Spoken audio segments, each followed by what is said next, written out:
Good morning class. आज मैं आपको समुद्र मंथन के बारे में बताने वाला हूं। समुद्र मंथन यानी समुद्र का मतलब होता है शरीर, अब मंथन का मतलब होता है बुराई को त्यागना और अच्छाई को अपनाना, यानी शरीर से बुराई को त्यागना, शरीर में अच्छाई को अपनाना, यही समुद्र मंथन का मतलब होता है। जब समुद्र मंथन हुआ बाबू तो इसको तीन गो वस्तु का आवश्यकता पड़ी थी। एक मथनी जो कूर्म, संस्कृत में कूर्म कहते हैं, उसको हिंदी में कछुआ बोलते हैं, इंग्लिश में टर्टवाइज बोलते हैं, जो विष्णु भगवान का दूसरा रूप यानी कूर्म के रूप में उनका दूसरा रूप था। दूसरा है रस्सी यानी बांसुरी नाग। तीसरा है पर्वत यानी मंदार पर्वत यानी मंदराचल पर्वत। ये तीन गो वस्तु से क्या हुआ था? समुद्र मंथन हुआ था। समुद्र मंथन कौन कौन किया था? तो देवता एवं दानव लोग ने किया था। देवता, स्वर्ग का देवता कहा जाता है, उन्हें क्या कहा जाता है? इंद्र भगवान। और दानव, दानव का राजा था बलि, इनका गुरु था शुक्लाचार्य। 14 गो रत्न निकला था। जब समुद्र मंथन हुआ था तो कितने रत्न निकले थे? 14 गो रत्न निकले थे। सबसे पहले निकला था 20 और अंतिम में निकला था अमृत। अमृत निकलने के लिए सब इंतजार कर रहा था, तो इतना सारा वस्तु निकल गया, यानी टोटल 14 गो रत्न निकला। ये 14 रत्न आपको सामने दिख रहा होगा। सबसे पहला नंबर निकला 20। तो 20 जैसे ही निकला था वैसे सब लोग हैं जो डर गए, ये क्या हो रहा है, बहुत अंधर तूफान टाइप के आना शुरू हो गया था। तो शंकर भगवान के पास गए। 20 का नाम था कालकूट 20। शंकर भगवान के पास तो इसे अपने गला में रख लिए थे, तो गला उनका पड़ गया था नीला। उसी दिन से उनका नाम पड़ गया नीलकंठ। नीलकंठ नहीं, नीलकंठ। नीलकंठ किसने नाम दिए थे? तो विष्णु भगवान ने दिए थे। दूसरे स्थान पर निकला क्या? गाय। गाय का नाम था कामधेनु गाय। कामधेनु गाय ऋषि ने रखा था। ये पवित्रता के प्रतीक होती है। प्रतीक होती है बाबू पवित्रता का, यानी गाय के हम लोग हर रूप में पूजा करते हैं। उसके दूध की पूजा करते हैं, मूत्र की पूजा करते हैं, उसका गोबर जो होता है उसकी पूजा करते हैं। यानी पूरे, कभी कभी देखे हो कि बछड़ा दान हो रहा है, यानी गाय को हर रूप में हम लोग उसको पूजा करते हैं। तीसरा स्थान पे निकला घोड़ा। तीसरा स्थान पे क्या निकला? घोड़ा। घोड़ा का नाम था ऊंचे श्रवा, जो असुरों के राजा बलि ने रखा था। ये मन की गति से चलता था। चौथे स्थान पे हाथी, उसका नाम था ऐरावत, जो देवराज इंद्र भगवान ने रखे थे। शुद्ध बुद्धि का प्रतीक था हाथी। फिर उसके बाद निकला पांचवें स्थान पे मणि, उसका नाम था कौस्तुभ मणि, जो विष्णु जी अपने हृदय पर धारण किए थे। ये मणि किसका प्रतीक है? भक्ति का प्रतीक है। भक्ति में मिलती है शक्ति, भक्ति में मिलती है शक्ति। तो भक्ति इंसान को करना चाहिए। भगवान ये नहीं कहते कि तुम हमारे पूजा करो, हमारे पूजा करो।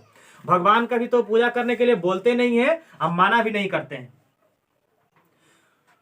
मानो तो देव, नहीं तो पत्थर। जिससे आपको इच्छा होता है उससे आप पूजा करते हैं।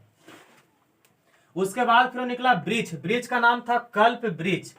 कल्प वृक्ष है जो स्वर्ग में रखा गया था।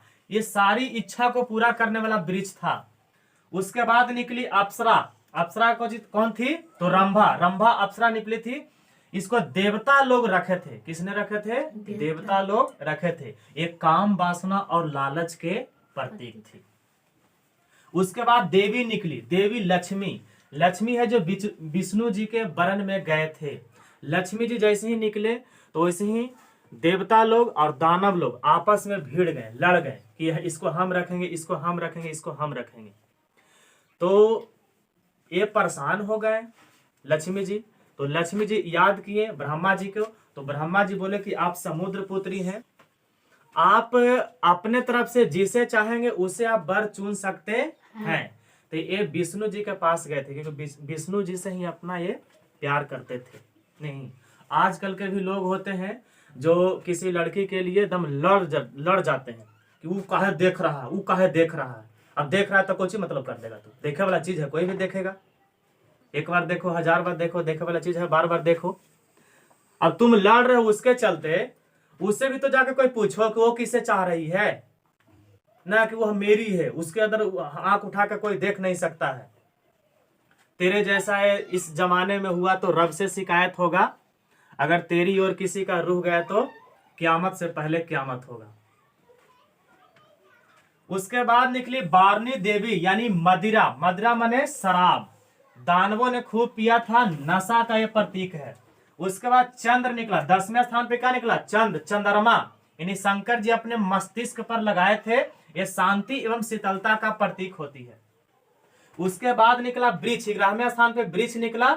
एक 6ठे स्थान पे वृक्ष है, उसका नाम कुछ है कल्प वृक्ष। 11वें स्थान पे निकली, उसका नाम है पारिजात वृक्ष, जो देवता लोग इसे रखे थे, ये छूने से थकान दूर होता है। उसके बाद निकला क्या? शंख, 5 जन शंख, ये विष्णु जी रखे, जो भक्ति का प्रतीक है। उसके बाद देवता यानी धनवंतरी निकली, धनवंतरी के साथ साथ वो कलश लेके निकली थी, जो उसमें क्या था? अमृत था। जो धनवंतरी यानी धनतेरस, धनवंतरी के जन्मदिन पर ही क्या मनाते हैं? धनतेरस मनाते हैं। धनतेरस कब मनाते हैं? त्रयोदश यानी 13वां दिन। पक्ष दूगो होता है, एक कृष्ण पक्ष होता है, एक शुक्ल पक्ष होता है। कृष्ण पक्ष का मतलब अंधरिया, यानी कृष्ण पक्ष 13 दिन जाता है तो मनाते हैं कार्तिक मास में। उसके बाद हम लोग मनाते हैं क्या? दीपावली। कलश में क्या था? अमृत था। अमृत कौन पिए थे? देवता लोग। और फिर कहा हो गए थे? अमर हो गए थे। देवता लोग के कलश से अमृत पिलाया था कौन? तो विष्णु भगवान मोहिनी का रूप धारण करके वो सबको पिलाए थे। एक असुरों का ऐसे एक स्वर भानु था, स्वर भानु गलती से मतलब छल से देवता के पंक्ति में आके बैठ गया, यानी चंद्र और सूरज के बीच में आके बैठ गया, तो उन्होंने भी पी लिया। तो उन्हें पीने के बाद फिर विष्णु जी अपना मोहिनी रूप से रियल रूप में आ करके ही काट दिया अपना कुछ से, सुदर्शन चक्र से। तो उसके बाद उसका जो सर था जो बन गया कोची राहु, और जो धड़ था वो क्या बन गया? केतु। तो राहु और केतु 2 ग्रह है जो बन गया था इसका स्वर भानु का। यही ओवरऑल समुद्र मंथन के बारे में जानकारी मैंने आपको दिया। वीडियो कैसी लगी ये आप बताइएगा कमेंट बॉक्स में। अगर अच्छी लगी हो तो लाइक कीजिए, सब्सक्राइब कीजिए, चैनल को मेरा शेयर कीजिए, और मैं एक अगले नए वीडियो के साथ मिलता हूं। तब तक के लिए जय हिंद, जय भारत। तो अंततः यही कहना चाहेंगे कि किसी ने बड़ी कमाल की बात कही है कि कर दिखाओ ऐसा कि दुनिया करना चाहे आपके जय।